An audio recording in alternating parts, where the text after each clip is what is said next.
Carla Connor has been incredibly patient on Coronation Street, after fiancée Lisa Swain's undead wife Becky Swain swaned back into their lives. Lisa had finally realized it was time to move on from holding on to her grief for her late wife and embrace her future with Carla. The couple had moved into a new home and had started to settle into being a family, along with Lisa's daughter Betsy and Carla's nephew Ryan. A happy ever after for the couple, apart from the occasional row about the recycling with neighbor David Platt, seemed to be on the horizon.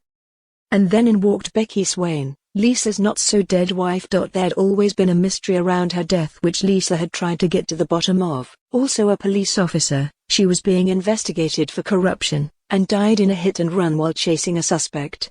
Her funeral was apparently very low-key, without the honor and ceremony that a serving police officer's funeral would normally involve. In other words, it was all very fishy. And, as it turned out, all very much a cover-up. All the time Lisa and Betsy have been grieving, Becky has been holed away abroad, pretending to be dead to avoid bad people who would have done bad things to her and her family. For Lisa, of course, this has been shattering. Her world has literally been upended, and if Becky was hoping for wide open arms and a welcome back into the family, she hasn't had it from Lisa, who is basically fuming. Betsy has also been in turmoil but is mainly delighted that her mum is back. Carla is in a terrible position.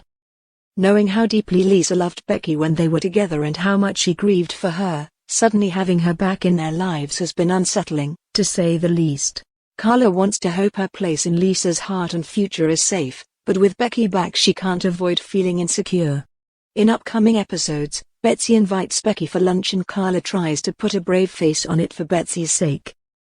But when Becky helps herself to a forkful of food from Lisa's plate, Carla is irritated by the small act of intimacy. Becky explains that she just wants some normality, and Carla rages. She says it's quite obvious that what Becky is hoping for is not normality. She tells Lisa and Becky that they're both deluded and storms out. She heads straight for the police station, where she tells Kit she doesn't believe Becky's story and thinks there's something else going on. Is she right? And will Kit help her get to the bottom of what's really going on?